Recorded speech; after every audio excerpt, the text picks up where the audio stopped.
Henry St. John, 1st Viscount Bolingbroke, was an English politician, government official and political philosopher. He was a leader of the Tories, and supported the Church of England politically despite his anti-religious views and opposition to theology. In 1715 he supported the Jacobite rebellion of 1715, which sought to overthrow the new King George I.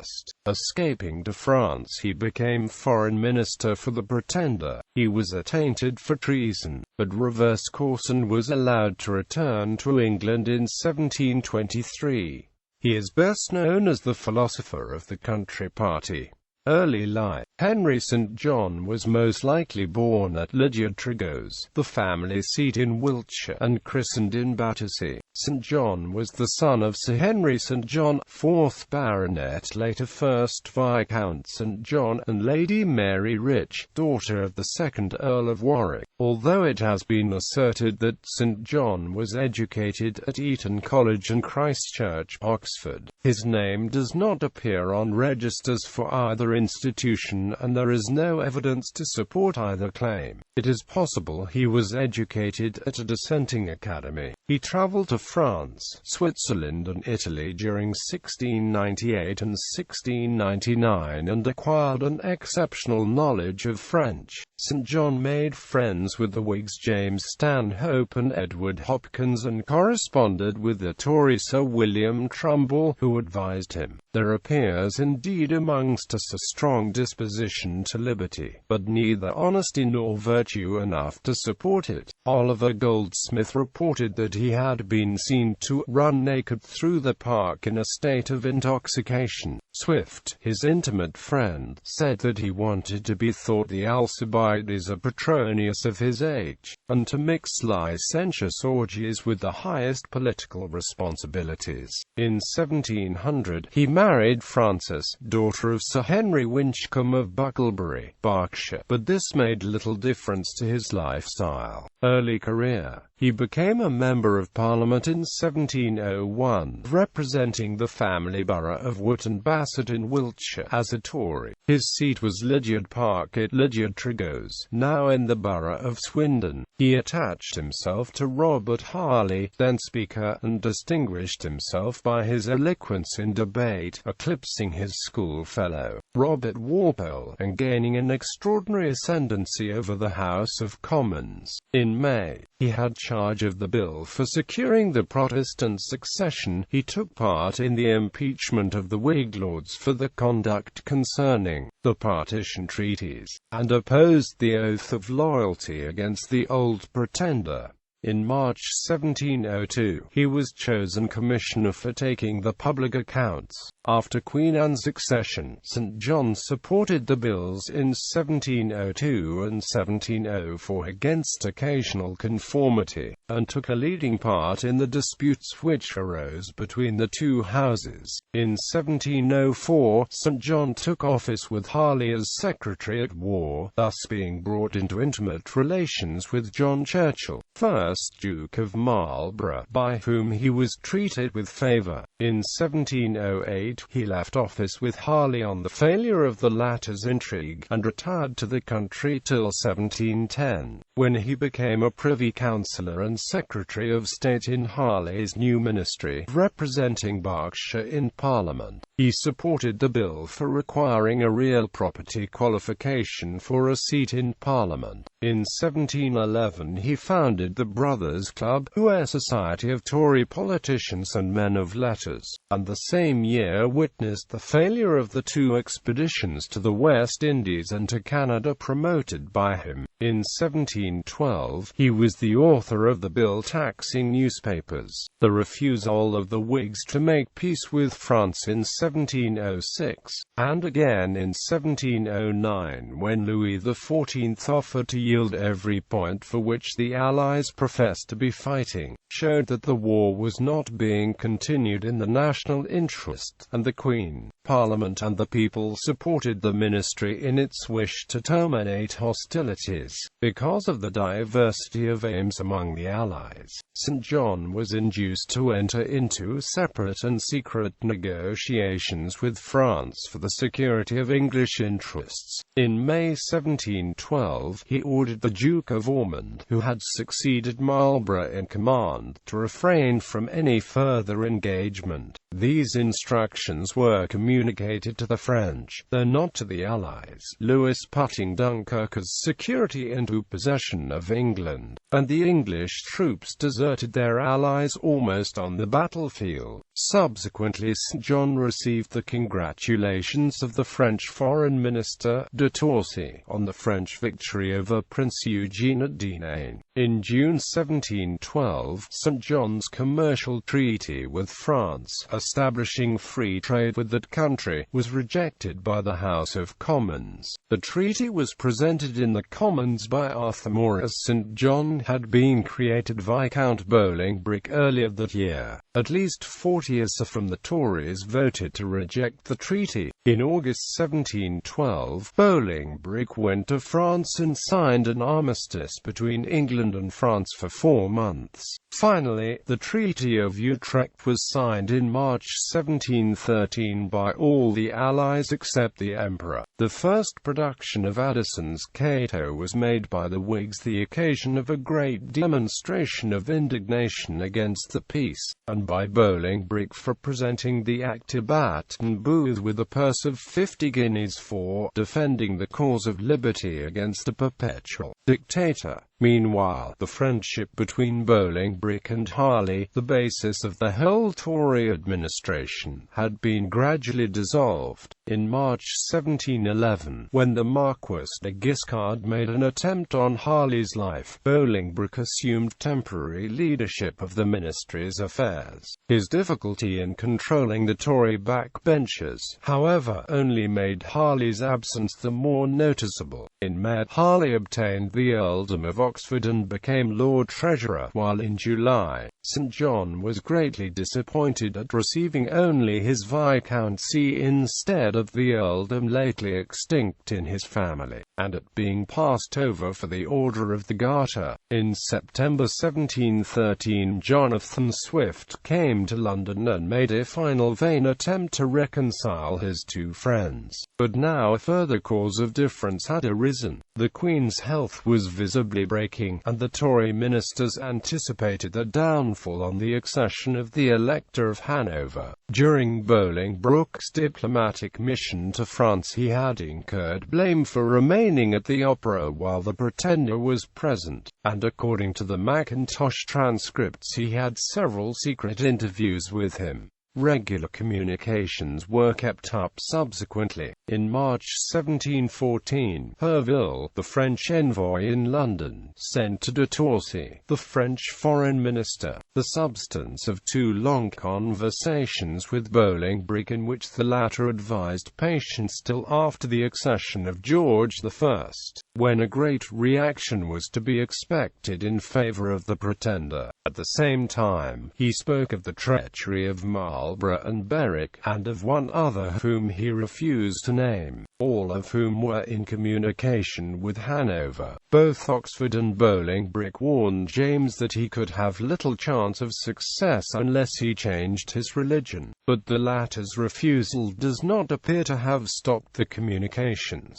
Bolingbroke gradually superseded Oxford in the leadership. Lady Masham, the Queen's favourite, quarrelled with Oxford and identified herself with Bolingbroke's interests. The harsh treatment of the Hanoverian demands was inspired by him, and won favour with the Queen, while Oxford's influence declined, and by his support of the Schism Bill in May 1714, a violent Tory measure forbidding all education by dissenters by making an episcopal licence obligatory for schoolmasters. He probably intended to compel Oxford to give up the game. Finally, a charge of corruption brought by Oxford in July against Bolingbroke and Lady Masham in connection with the commercial treaty with Spain failed, and the Lord Treasurer was dismissed or retired on the 27th of July 1714.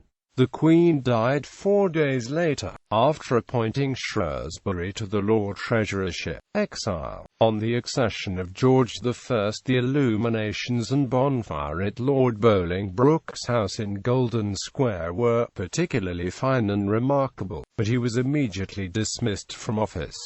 The new king had been close to the Whigs, but he was willing to bring in Tories. The Tories, however, refused to serve and gambled everything on an election, which they lost. The triumphant Whigs systematically removed the Tories from most of the posts nationally and regionally. Bolingbroke followed an erratic course that baffled his contemporaries and historians. He retired to Bucklebury and is said to have now written the answer to the secret history of the White Staff, accusing him of being a Jacobite. In March 1715, he in vain attempted to defend the late ministry in the new Parliament, and on the announcement of Walpole's intended attack upon the authors of the Treaty of Utrecht, he gave up.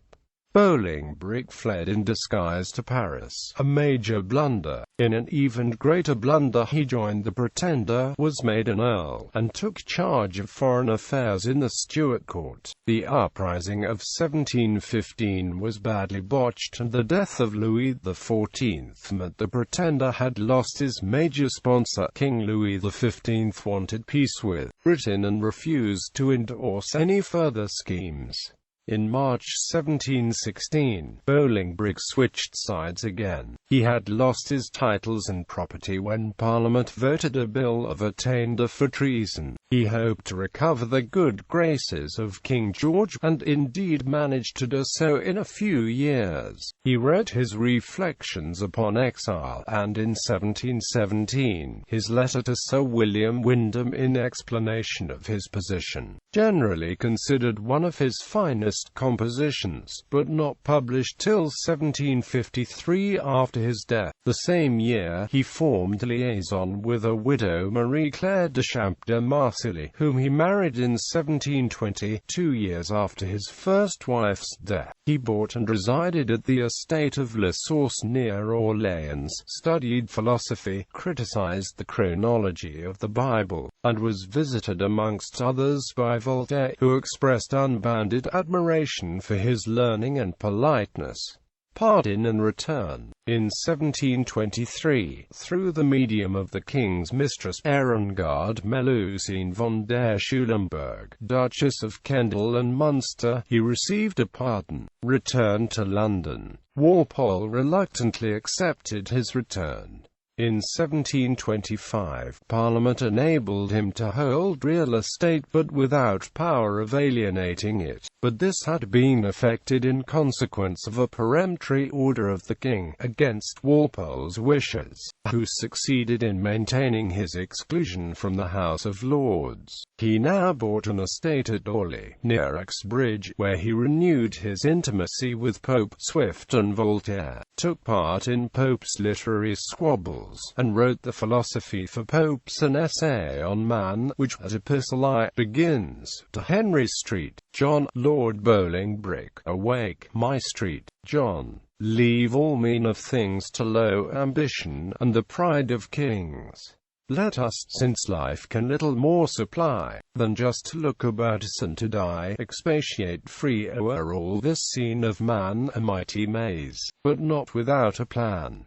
On the first occasion which offered itself, that of Pulteney's rupture with Walpole in 1726, he endeavoured to organize an opposition in conjunction with the former and Wyndham, and in 1727, began his celebrated series of letters to the craftsmen, attacking the Walpoles, signed, an occasional writer. He gained over the Duchesses of Kendal with a bribe of £11,000 from his wife's estate, and with Walpole's approval obtained an audience with George. His success was imminent, and it was thought his appointment as chief minister was assured. In Walpole's own words, as St. John had the Duchess entirely on his side, I need not add what might in time have been the consequence, and he prepared for his dismissal. But once more Bolingbroke's fortune turned rotten at the very moment it grew ripe, and his projects and hopes were ruined by the king's death in June. He wrote additional essays signed John Trott that appeared in The Craftsman in 1728, and in 1730 followed Remarks on the History of England by Humphrey Oldcastle, attacking Walpole's policy. Comment prompted by Bolingbroke was continued in the House of Commons by Windham, and great efforts were made to establish the alliance between the Tories and the opposition Whigs. The Excise Bill in 1733 and the Septennial Bill in the following year offered opportunities for further attacks on the government, which Bolingbroke supported by a new series of papers in The Craftsman styled A Dissertation on Parties, but the whole movement collapsed after the new elections, which returned Walpole to power in 1735 with a large majority. Bolingbroke retired baffled and disappointed from the Front of France in June, residing principally at the Château of Argeville near Fontainebleau. He now wrote his letters on the study of history and the true use of retirement. In 1738, he visited England, became one of the leading friends and advisers of Frederick, Prince of Wales, who now headed the opposition, and wrote for the occasion The Patriot King, which together with a previous essay, The Spirit of Patriotism, and The State of Parties at the Accession of George I, were entrusted to Pope and not published. Having failed, however, to obtain any share in politics, he returned to France in 1739, and subsequently sold Orly. In 1742 and 1743, he again visited England and quarrelled with Warburton. In 1744, he settled finally at Battersea with his friend Hugh Hume, 3rd Earl of Marchmont, and was present at Pope's death in May. The discovery that the poet had printed secretly 1,500 copies of The Patriot King caused him to publish a correct version in 1749, and stirred up a further altercation with Warburton, who defended his friend against Bolingbroke's bitter aspersions. The latter, whose conduct was generally reprehended, publishing a familiar epistle to the most impudent man living, there. In 1744, he had been very busy assisting in the negotiations for the establishment of the new Broadbottom administration, and showed no sympathy for the Jacobite expedition in 1745. He recommended the tutor for Prince George, afterwards George III. About 1749, he wrote The Present State of the Nation, an unfinished pamphlet. Philip Stanhope, 4th Earl of Chesterfield, records the last words heard from him. God who placed me here will do what he pleases with me hereafter, and he knows best what to do. He died on the 12th of December 1751, aged 73, his second wife having predeceased him by 1 year. They were both buried in St. Mary's, the parish church at Battersea, where a monument with medallions and inscriptions composed by Bolingbroke was erected to their memory. Impact: Republicanism in America. In the late 20th century, Bolingbroke was rediscovered by historians as a major influence on Voltaire, and on the American patriots John Adams, Thomas Jefferson and James Madison. Adams said that he had read all of Bolingbroke's works at least 5 times. Indeed, Bolingbroke's works were widely read in the American colonies, where they helped provide the foundation for the emerging nation's devotion to republicanism in the United States. His vision of history as cycles of birth, growth, decline and death of a republic was influential in the colonies, as was his contention on liberty, that one is free not from the law, but by the law. Influence in Britain. Bute and George III derived the political ideas from The Patriot King. Edmund Burke wrote his Vindication of Natural Society in imitation of Bolingbroke's style, but in refutation of his principles, and in the Reflections on the French Revolution he exclaims, "Who now reads Bolingbroke? Whoever read him through?"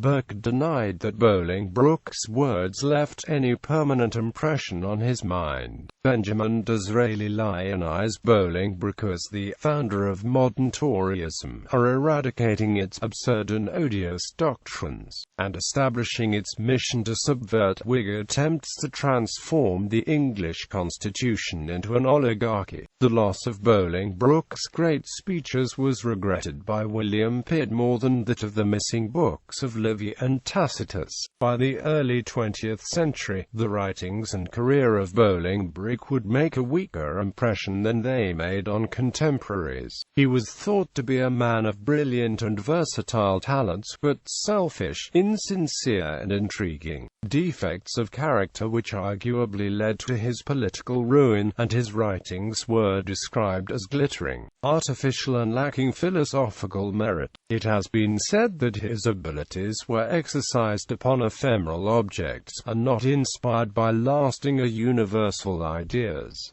Enlightenment philosophy. Although not a proclaimed atheist himself, Bolingbroke held certain views of opposition to church and theological teachings that may have had influence during the Age of Enlightenment. The atheist anti-religious French-German philosopher Baron d'Holbach quotes Bolingbroke in his political work Good Sense, in reference to Bolingbroke's anti-theology statements. Country Party. Bolingbroke was especially influential in stating the need and outlining the machinery of a systematic parliamentary opposition. Such an opposition he called a country party, which he opposed to the court party. Country parties had been formed before, for instance, after the King's speech to Parliament in November 1685. But Bolingbroke was the first to state the need for a continual opposition to the government. To his mind, the spirit of liberty was threatened by the court party's lust for power. Liberty could only be safeguarded by an opposition party that used constitutional methods and a legal course of opposition to the excesses of legal and ministerial power. He instructed the opposition party to wrest the power of government, if you can, out of the hands that employed it weakly and wickedly. This work could be done only by a homogeneous party, because such a party alone will submit to a drudgery of this kind. It was not enough to be eager to speak, keen to act. They who affect to head an opposition must be equal, at least, to those whom they oppose. The opposition had to be of a permanent nature to make sure that it would be looked at as a part of daily politics. It had on every occasion to confront the government. He considered a party that systematically opposed the government to be more appealing than a party that did so occasionally. This opposition had to prepare itself to control government. He was succeeded in the title as second Viscount Bolingbroke, according to the special remainder, by his half-nephew Frederick, 3rd Viscount St. John, from whom the title has descended. Frederick was the son of the first Viscount's half-brother John St. John, by his father's second wife Angelica Magdalena Pellicery. Works: Lashmore Davies, Adrian C. ed. The Correspondence of Henry Street, John and Sir William Trumbull, 1698–1710, 18th Century Life 32, No. 3, pp. 23–179. Park, G. ed. The Letters and Correspondence of Henry St. John, Lord Viscount Bolingbroke. 4 vols. 1798. Dickinson, H. T. ed. The Letters of Henry St. John to the Earl of Orrery, 1709–1711. Camden Miscellany, Volume 26. Camden 4th Series, Volume 14, pp. 137–199. H. T. Dickinson, Letters of Bolingbroke to the Earl of Orrery, 1712–13. Camden Miscellany, Volume 31. Camden 4th Series, Volume 44, pp. 349–371. The works of the late Right Honourable Henry St. John, Lord Viscount Bolingbroke, New ed. Volume 1. The works of the late Right Honourable Henry St. John, Lord Viscount Bolingbroke, New ed. Volume 2. The works of the late Right Honourable Henry St. John, Lord Viscount Bolingbroke, New ed. Volume 3. The works of the late Right Honourable Henry St. John, Lord Viscount Bolingbroke, New ed. Volume 4. The works of the late Right Honourable Henry St. John, Lord Viscount Bolingbroke, New ed. Volume 5. The works of the late Right Honourable Henry St. John, Lord Viscount Bolingbroke, New ed. Volume 6. The works of the late Right Honourable Henry St. John, Lord Viscount Bolingbroke, New ed. Volume 7. The works of the late Right Honourable Henry St. John, Lord Viscount Bolingbroke, New ed. Volume 8. The works of Lord Bolingbroke, Volume 1. University Press of the Pacific, 2001. ISBN 0898755352-X. Armitage, David, ed. Bolingbroke, Political Writings. Cambridge University Press, 1997. ISBN 0-521-586976. The Philosophical Works of the late Right Honourable Henry St. John, Lord Viscount Bolingbroke, 3 volume. 1776, reprint 2005. ISBN 1-4212-00619. Jackman, S.W., ed. The Idea of a Patriot King. Indianapolis, 1965. The works of the late Right Honourable Henry St. John, Lord Viscount Bolingbroke was first published in March 1754 in 5 quarto volumes, and it was made popular by its controversial outlooks on religion. A decade later, the highly successful London bookseller Andrew Miller was still selling the works for a considerable fortune, setting the price at 3 guineas, a clear indication of the importance and value of the text.